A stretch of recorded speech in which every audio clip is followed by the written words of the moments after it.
ಮದುವೆಯಾಗಿ ಬರೀ 7 ತಿಂಗಳಲ್ಲೇ ಯಾಕೆ ಮದುವೆಯಾಗಿದ್ದೇನೋ ಅನಿಸಿಬಿಟ್ಟಿದೆ. ನಾನು ನನ್ನ ಪತಿಯನ್ನು ಪ್ರೀತಿಸಿ ಮದುವೆಯಾದೆ.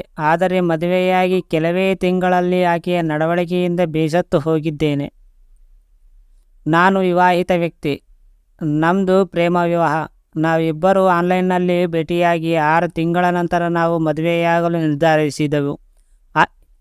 ಆರಂಭದಲ್ಲಿ ನಮ್ಮ ನಡುವೆ ಎಲ್ಲವೂ ಚೆನ್ನಾಗಿತ್ತು. ಆದರೆ ಇದ್ದಕ್ಕಿದ್ದಂತೆ ನನ್ನ ಹೆಂಡತಿ ತುಂಬ ಬದಲಾಗಿದ್ದಾಳೆ. ನನಗೆ ಏನು ಮಾಡಬೇಕೆಂದು ಅರ್ಥವಾಗುತ್ತಿಲ್ಲ. ಅವಳು ಎಲ್ಲದಕ್ಕೂ ನನ್ನ ಮೇಲೆ ರೇಗಾಡುತ್ತಾಳೆ. ನಾನು ಕೆಲವೊಂದು ವಿಷಯಗಳ ಆಕೆಯನ್ನು ಮದುವೆಯಾದ ನನ್ನ ನಿರ್ಧಾರ ಸರಿಯೇ? ನಿಮ್ಮ ಬೂಟಗಳನ್ನು ಎತ್ತಿಕೊಳ್ಳಿ. ಇಲ್ಲಿ ಯಾಕೆ ವಸ್ತುಗಳನ್ನು ಇಟ್ಟಿದ್ದೀರಿ? ನಿಮಗೆ ಯಾವುದೇ ಮನೆಯ ಕೆಲಸದಲ್ಲಿ ಆಸಕ್ತಿ ಇಲ್ಲ ಎಂದು ನಾವು ಮದುವೆಯಾಗಿ ಕೇವಲ 7 ತಿಂಗಳೇ ಆಗಿದೆ. ಅವಳನ್ನು ಮದುವೆಯಾಗುವ ನನ್ನ ನಿರ್ಧಾರ ಸರಿಯಾದದು ಎಂದು ನಾನು ಕೆಲವೊಮ್ಮೆ ನನ್ನನ್ನು ಪ್ರಶ್ನಿಸುತ್ತೇನೆ. ಬಹುಶಃ ಇದರ ಹಿಂದಿನ ದೊಡ್ಡ ಕಾರಣವೆಂದರೆ ಮದುವೆಗೆ ಮೊದಲು ನಾವು ಪರಸ್ಪರ ಹೆಚ್ಚು ಸಮಯ ಕಳೆಯದಿರುವುದು. ಅವನ ನಡವಳಿಕೆ ಹೇಗಿದೆಯೋ ಗೊತ್ತಿಲ್ಲ. ಏನು ಮಾಡಬೇಕೆಂದು ನನಗೆ ಅರ್ಥವಾಗುತ್ತಿಲ್ಲವೇ? ಆಕೆ ನನ್ನ ಜೀವನವನ್ನು ಈ ರೀತಿ ಕಷ್ಟಕರವಾಗಿಸಿದ್ದಾಳೆ. ನಾನು ಮದುವೆಯಾಗಿ ಪಾಪ ಮಾಡಿದ್ದೇನೆಯೇ ಎಂದನಿಸುತ್ತದೆ.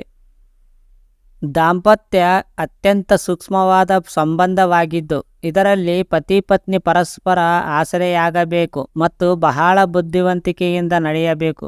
ಏಕೆಂದರೆ ನೀವು ಮದುವೆಯಾದಾಗ ಈ ಸಂಬಂಧದಲ್ಲಿ ಯಾವುದೇ ಸಮಸ್ಯೆ ಇರುವುದಿಲ್ಲ ಎಂದು ತಿಳಿದುಕೊಂಡಿರ್ತೀರಿ. ಆದರೆ ಈ ಸಮಯದಲ್ಲಿ ನಾವು ಒಂದು ವಿಷಯವನ್ನು ಮರೆತು ಬಿಡುತ್ತೇವೆ. ಗುಲಾಬಿಗಳು ಸಹ ಮುಳ್ಳುಗಳನ್ನು ಹೊಂದಿರುತ್ತದೆ. ಅದನ್ನು ಸರಿಯಾಗಿ ನಿರ್ವಹಿಸಿದರೆ ಅದು ನಮಗೆ ನೋವುಂಟು ಮಾಡುತ್ತದೆ. ವಿವಾಹಿತ ಸಂಬಂಧದಲ್ಲಿ ಇದು ನಿಖರವಾಗಿ ಒಂದೇ ಆಗಿರುತ್ತದೆ. ನೀವಿಬ್ಬರೂ ಅದನ್ನು ಪರಿಪೂರ್ಣವಾಗಿಸಲು ಪ್ರಯತ್ನ ಮಾಡಿದ್ದೀರಿ. ಈ ಸಂಬಂಧವು ಹದಗೆಡುವುದು ಖಚಿತ. ಹಳೆಯ ಅಭ್ಯಾಸ ಬದಲಾಯಿಸಿ. ಅಂತಹ ಪರಿಸ್ಥಿತಿಯಲ್ಲಿ ನಿಮ್ಮ ಹಳೆಯ ಅಭ್ಯಾಸಗಳನ್ನು ನೀವು ಸ್ವಲ್ಪ ಬದಲಾಯಿಸಬೇಕಾಗುತ್ತದೆ. ಇಷ್ಟೇ ಅಲ್ಲ, ನಿಮ್ಮ ಹೆಂಡತಿ ಮನೆ ಕೆಲಸದಿಂದ ಸುಸ್ತಾಗುತ್ತಾಳೆ ಎಂದು ನಿಮಗನಿಸಿದರೆ ನೀವು ಸಹ ಅವರಿಗೆ ಸಹಾಯ ಮಾಡಬೇಕು. ಹೆಂಡತಿಯೊಂದಿಗೆ ಮಾತನಾಡಿ. ನಿಮ್ಮ ಹೆಂಡತಿಯ ಚಿಕ್ಕ ಪುಟ್ಟ ವಿಷಯಗಳಿಗೆ ನಿಮ್ಮ ಮೇಲೆ ಕೂಗಾಡುತ್ತಾಳೆ ಎಂದು ನೀವು ಹೇಳಿದ್ದೀರಿ. ಅಂತಹ ಪರಿಸ್ಥಿತಿಯಲ್ಲಿ ಮೊದಲು ನಿಮ್ಮ ಹೆಂಡತಿಯೊಂದಿಗೆ ಮಾತನಾಡಿ.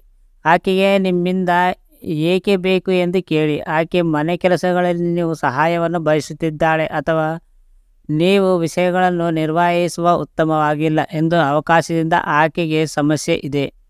ಅಂತಹ ಪರಿಸ್ಥಿತಿಯಲ್ಲಿ ನೀವು ಅವಳ ಮನಸ್ಸಿನ ಬಗ್ಗೆ ತಿಳಿದುಕೊಂಡಾಗ ಆ ವಿಷಯಗಳ ಮೇಲೆ ಕೆಲಸ ಮಾಡಿ.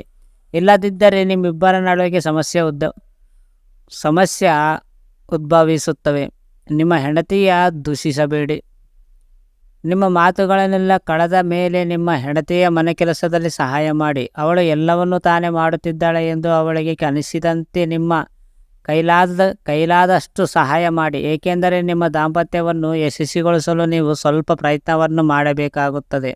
ನಿಮ್ಮ ಹೆಂಡತಿಯ ಮೇಲೆ ತಪ್ಪು ಹುಡುಕುವ ಬದಲು ಅವಳ ಸಕಾರಾತ್ಮಕ ಭಾಗವನ್ನು ನೋಡಿ ಪ್ರಯತ್ನಿಸಿ. ಇದು ಕನ್ನಡ ಲೈಫ್ ಸ್ಟೋರಿ.